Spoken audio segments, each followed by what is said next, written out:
De l'humour noir, de la danse et de la musique. En octobre et novembre, le théâtre Espace Coluche de Plaisir vote pour une programmation éclectique afin d'en avoir pour tous les goûts.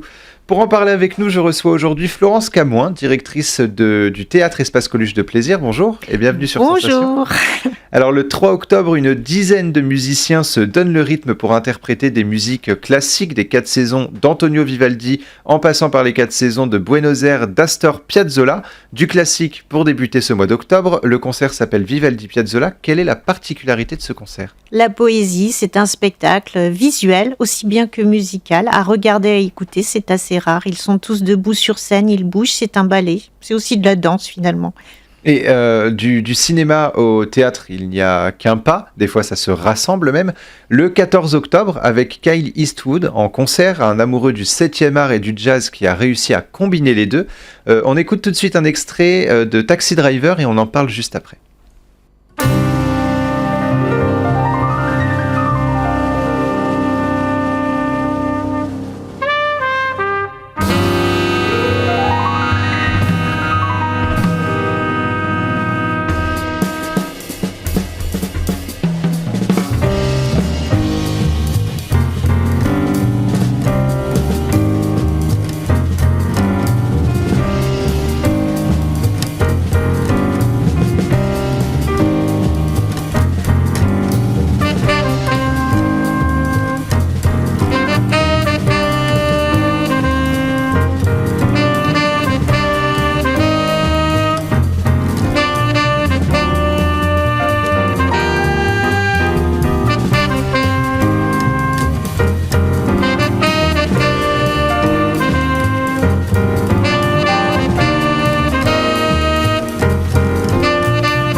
Alors Kyle Eastwood en concert le 14 novembre au théâtre Espace Coluche, quelle est la particularité de ce concert ? Eh bien, c'est génial parce que Kyle Eastwood a créé toutes les musiques, les bandes originales des films de son père, Clint. C'est un jazzman fabuleux.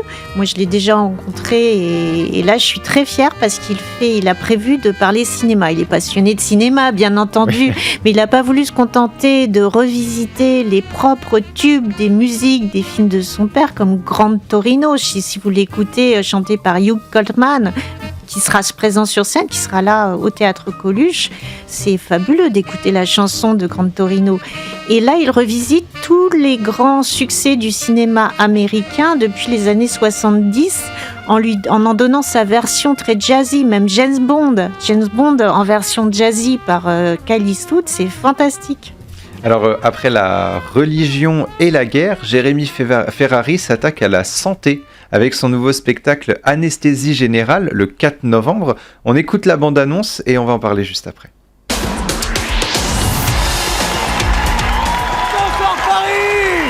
Donc vous l'avez compris, ce spectacle n'est pas un spectacle de dénonciation, c'est un spectacle de vengeance personnelle. J'ai tapé homéopathie à vie dans Google. Oh putain, il se faisait matraquer la gueule, on aurait cru des PD en claquettes devant une caserne en Yougoslavie. Mes journées, c'est essentiellement de la frustration. Regardez mes journées, je vous les fais, regardez. Hop, j'ai écrit une vanne, je me dis, ah ben non, je la raye, celle-là, ils vont pas la comprendre. Alors ensuite, je me suis renseigné sur les ingrédients qui constituaient les traitements homéopathiques. Mephitis putorius, c'est de la glande anale de putois. Et c'est recommandé en cas de trouble du comportement. Ou bronchite.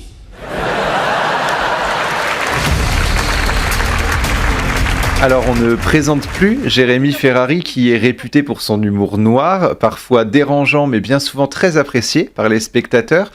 C'est un one-man show attendu par le public. Je pense déjà avant 2 pièces à Beyrouth, c'était un énorme succès et surtout ce qui est intéressant avec lui, c'est qu'il fait une vraie enquête policière autour des sujets qu'il traite.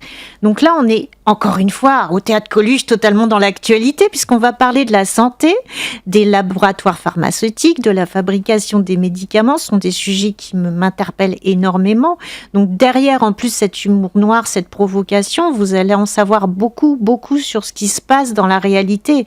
Là, en ce moment, on parle du professeur Raoul, de la chloroquine. Je pense que Jérémy Ferrari, à un moment, il va recentrer le débat. Oui. Il va nous faire comprendre tout ce qui se cache derrière tout ça. Parce qu'évidemment, il y a des enjeux financiers énormes et on s'en rend compte depuis 3-4 mois qu'on se retrouve confinés chez nous. Et ça vous fait plaisir, vous, personnellement, d'accueillir justement des grands artistes comme Jérémy Ferrari ?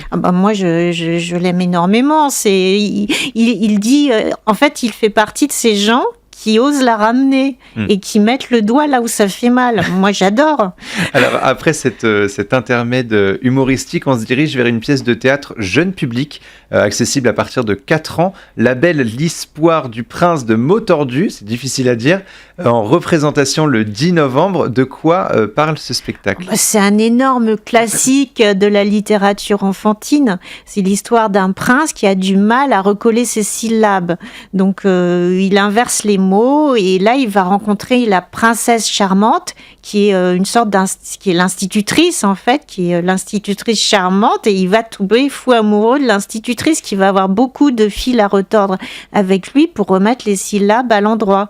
Donc c'est déjà très bien pour les petits parce que ça va leur faire attention en fait à l'articulation.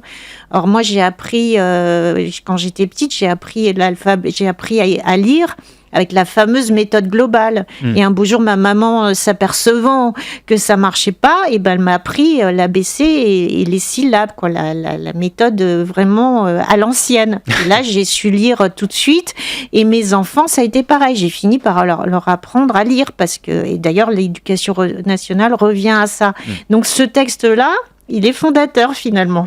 Il revient un petit peu dans les bases. On va faire un bond dans l'histoire avec la pièce de théâtre Vienne 1913, mise en scène par Jean-Luc Paliès. Les spectateurs découvrent une pièce sombre et affreusement réaliste. Quel est le résumé de cette intrigue ? Eh bien, c'est l'histoire d'un jeune homme qui fête ses 20 ans dans un parc. Il est inscrit à l'école des Beaux-Arts. Il est pauvre, il n'a pas un rond, il est tout seul dans son coin. Et il s'appelle Adolphe. Adolphe avec il y a un H derrière, et il va rencontrer un jeune homme de la bonne société viennoise qui a un vrai problème, ce garçon, parce qu'il est antisémite. Il ne supporte pas les juifs. Et il a un psychanalyste, puisqu'on est à l'époque de la naissance vraiment de la psychanalyse en Europe. Il s'appelle Jung. Et ce psychanalyste, il n'arrive pas à s'en sortir avec ce patient antisémite.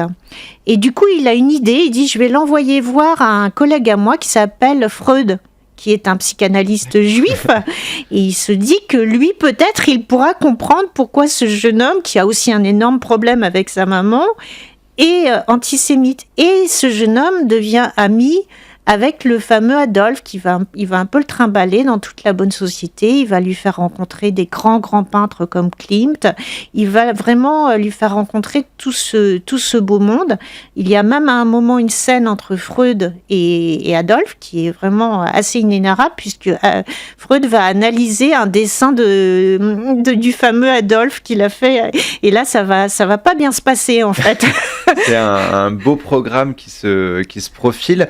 Est-ce que vous avez un conseil à donner aux spectateurs sur un spectacle qu'on a parlé ou non, enfin dont on a parlé ou non, pour aller le voir ? Eh bien, écoutez, vous avez Rouge, avec Niels Arestrup et Alexis Moncorgé. C'est un bijou. D'ailleurs, ils ont eu 4 ou 5 nominations Molière et Niels Arestrup a eu le Molière du meilleur comédien. Et c'est l'histoire vraiment de la peinture américaine des années 70. Et ce Rothko, moi, je ne le connaissais pas bien, en fait, mais c'est une énorme star de la peinture américaine. Ces toiles se vendent toujours des millions. Et c'est la rencontre entre le jeune homme et le peintre vieillissant qui finalement, il a un problème, il arrive peut-être plus à se renouveler et il est en souffrance de ça et il a peut-être un ego aussi un peu surdimensionné, et ce jeune artiste qui est là pour qui est son esclave en fait, va se rebeller à un moment, et c'est vraiment leur rapport humain.